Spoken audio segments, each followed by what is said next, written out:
Ganesh elimination తప్పించుకోవడం వెనుక అసలు కారణం ఇదే. బిగ్ బాస్ సీజన్ 2లో హోస్ట్ నాని తనదైన శైలిలో హౌస్ నడుపుతూ మధ్య మధ్యలో పిట్ట కథలు చెబుతూ ఆడియన్స్ ని కట్టిపడేస్తున్నాడు. నిజానికి మొదట్లో అంతగా ఊపందుకొని నాని యాంకరింగ్ కి జనం ఫిదా అవుతున్నారు. ఇంకా చెప్పాలంటే ఆడియన్స్ మనసు దోచుకోవడంలో నాని సఫలమయ్యారు. స్టార్ మా టీవీ టీఆర్పీ రేటింగ్ పెరగడం చూస్తే బిగ్ బాస్ ఏ రేంజ్ లో నడుస్తుందో అర్థమైపోతుంది. ఈ షోలో అప్పుడే 30 రోజులు పూర్తయ్యాయి.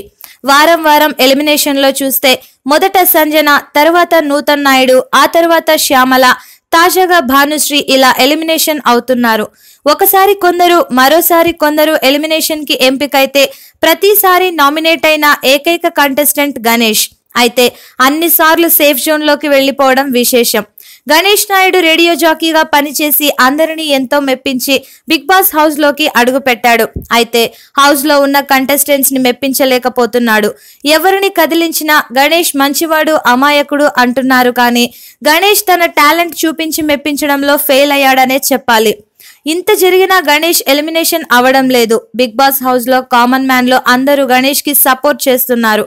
ఇక అతనిది విజయవాడ కావడంతో విజయవాడలోని అందరూ గణేష్ ని సపోర్ట్ చేస్తున్నారు. అందుకే ప్రతిసారి ఎలిమినేషన్ కి నామినేట్ అయినా సేవ్ అవుతున్నాడు. ఇదంతా చూస్తుంటే గణేష్ పక్కాగా చివరి వరకు ఉండే ఛాన్స్ లేకపోలేదని అంటున్నారు.